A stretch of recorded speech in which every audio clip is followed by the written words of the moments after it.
Hello friends, welcome back to my Priyanka এফি blog. তোমরা সবাই কেমন আছো? আশা করি খুব ভালো আছো। আর আমরা ভালো আছি মোটামুটি। তো জানোই তো, তোমাদেরকে আমি একটা ভিডিওতে দেখিয়েছি যে আমাদের এখানটা কেমন হাতির উৎপাত এখন। তো তার জন্য এখন মানে একটু নিরাপদে থাকার জন্য মানে সবাই বলে যে ছোট ছোট এগুলো টুনি লাইট বলে, তো সেগুলো দিলে নাকি একটু ভয় পায়। তো তার জন্য আমরা চেষ্টা করছি মানে এরকম বাড়ির চারপাশে ঘুরিয়ে দিতে, যাতে ওরা একটু ভয় পায় আর আমরা একটু শান্তিতে ঘুমোতে পারি। তো একটুকু ঘুমাতে পারি না, তো এক সাইডে অল্প দিয়েছি। তো তারপরও তো সেদিন চলে আসছিলো, তো ভাবছি যে এখন মানে বাদাম যতটার মধ্যে আছে পুরোটার মধ্যে দেবো। তো তোমাদের দাদাভাই একটা খেরের গাদাতে উঠে পড়েছে। তো যতই বলি নিরাপদ, কিন্তু নিরাপদ তো নয়, যা একটু মনের ভয়টা কাটানোর জন্য। তো প্রচুর ভয় লাগে, কি বলবো তোমাদেরকে বুঝাতে পারছি না। আরও সাইডে দেখো জাংলা, মানে ঝিঙের চাষ হয়েছিল, তো সেই জাংলা আছে। আর খুব ভয় করছে, আমি তাই লাইট মেরে দেখছি যে আবার ওদেরকে দেখা যায় কিনা। তো সন্ধ্যাবেলায় চলে আসে, এমনকি খাওয়া দাওয়া খেতে পারি না ঠিক মতো। সন্ধ্যাবেলা হলেই মানে খাওয়া দাওয়া নিয়ে তাড়াতাড়ি করে টানাটানি করতে হয় এই ঘর থেকে ও ঘরে। তো প্রচুর ভয় করে। আর আমার মানে কি বলবো, সেদিন তো খুবই খারাপ অবস্থা গিয়েছিল।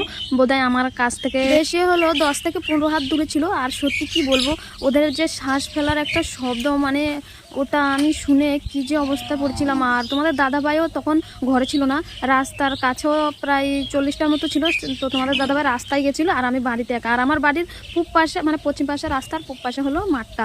তো ওই মাঠের মধ্যেই, তো ঘরের পিছনেই, তো ওখানটাই প্রায় চলে আসছে 50-60টার মতো। তো ভাবো তাহলে আমি তখন কি অবস্থার মধ্যে ছিলাম, সত্যি জানি না রাতটা কি করে কেটেছে। এই যে লাইটটা মেরেছি, এই বেড়ার ভিতরেই আমি ছিলাম।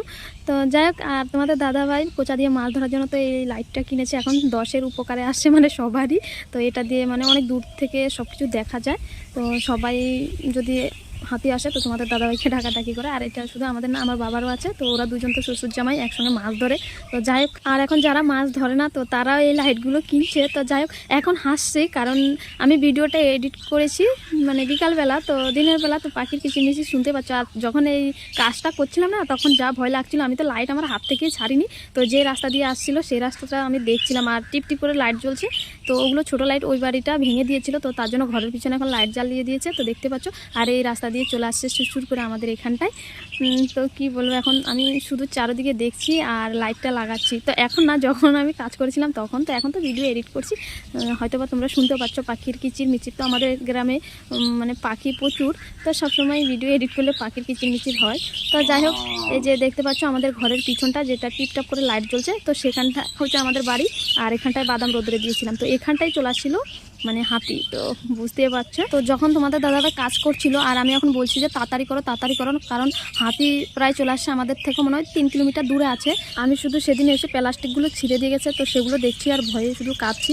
তো হাতি যদি আসে তো অনেক দূর থেকেই শোনা যায় তাদের ডাক আর বোম ফুটায়। তো কী করবো ভেবে পাচ্ছি না। আর আমাদের এখন লাইটও অর্ধেক হয়েছে আর অর্ধেক হয়নি। তো দেখতে পাচ্ছ যে পাশ দিয়ে ঢুকেছে সেদিন সে পাশটায় হয়নি, অন্য পাশটা হয়েছে। তো ও পাশ দিয়ে বেরিয়ে গেছে। তো দুটো পাশের দরকার। তো এখন যেটুকু হয়েছে সেটুকু তোমাদেরকে চালিয়ে দেখালাম। তো দেখো খুব সুন্দরী, মানে কি বলবো, একটু নিরাপদ লাগে। মনে হয় যে একটু ওরা ভয় পাবে। তো ওরা নাকি এসব কিছু দেখলে ভয় পায়, ভাবে যে কারেন্ট আছে। তো সে ভয়ে আর মানে লাইটগুলো পেরিয়ে আসে না। তো জানি না কি হবে, ভগবান জানে। এদিকটা দেখলে সত্যি মনের মধ্যে একটু সাহস জাগে, কিন্তু যে পাশটা হয়নি সেটা দেখলে খুবই ভয় করে। তো যাই হোক বন্ধুরা, তোমাদেরকে তো সন্ধ্যাবেলার ভিডিওটা দেখালাম। তো আমরা কি করলাম মানে হাতি আসবে ভেবে। তো রাত 2টোর দিকে কি হয়েছে তো সেটা তোমাদেরকে অল্প দেখাই। তো তোমরা দেখো।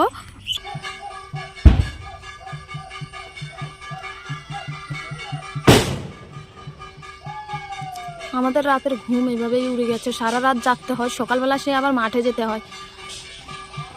সত্যি খুবই কষ্ট, মানে কাজটা এখন হয়ে গেছে। আগে এতটা জ্বালাতন করতো না। তো এখন যেহেতু বাদাম ভুট্টা আছে তো এসব খেতে চলে আসে, কিন্তু আমরা যদি এসব চাষ না করি তোমরাও খেতে পাবে না আর আমরাও চলতে পারবো না। তো না করেও পাচ্ছি না।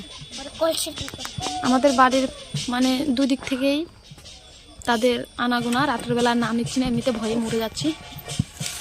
শোনো একটু ঘুমা না, কিছু না, আমি আছি তো, ঘুমা যা। সারাদিন যারা কৃষি চাষ করে তো সারাদিন তারা কাজ করে, আর রাতের বেলা দেখো কি অবস্থা, মানে ঠাকুরের অত্যাচারে কেউ ঘুম হচ্ছে না। এখন রাত প্রায় 2টো বাজে। তো সারা রাত এভাবে চলবে, আবার সকালবেলা সে বাদাম খেতে দৌড়াতে হয়। তো আমাদের এই তিস্তাচরের মানুষের সত্যি খুবই কষ্ট হয়ে যাচ্ছে এইভাবে রাত জাগা। তোমাদেরকে যদি নিয়ে দেখাতে পারতাম তাহলে ভালো হতো, কিন্তু আমি জাস্ট বাচ্চা কাচ্চা আছে তাই আর যাচ্ছি না কোথাও। আমি ঘর থেকে জাস্ট তোমাদেরকে বোঝানোর চেষ্টা করছি যে আমাদের ঘুমটা কেমন হচ্ছে। যে যা পারছে তাই বাজাচ্ছে, কেউ টিন কেউ কাঁসা। কত যে রিক্সের মধ্যে আছি এই তিস্তার চরে, সেটা মাত্র এই তিস্তার চরের মানুষরাই বুঝতে পারবে। তো আমি জানলা দিয়ে জাস্ট মোবাইলটা ধরে এখন তোমাদের সাথে ভিডিও শেয়ার করছি। তো সারা রাত যাদের জন্য ঢাক ঢোল বাজানো হয়েছে তো তাদেরকে অল্প দেখিয়ে দিই, কারণ ভোরবেলা তো তাই ভালো বোঝা যাচ্ছে না, আর আমার তো ভয়ে হাত পা কাঁপছে। তো তোমরা ভালো করে দেখলে হয়তো বুঝতে পারবে।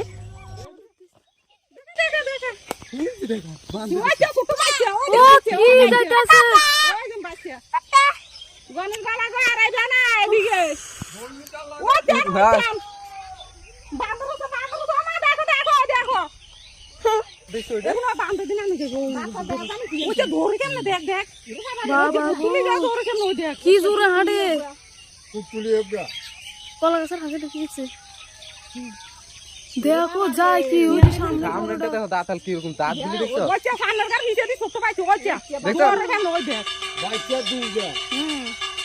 দেখো কি শুরু লাগলো, আরো লাগে যাইতে আছে। ও গরু কে কার? না গরু দেখছি অনেক গরু আছে। গরু দৌড় দিলে ধরবো, এগুলো দিনের বেলা ভয় পায়। এর মা গরু গরু ধরবো রে মা গো দিছে।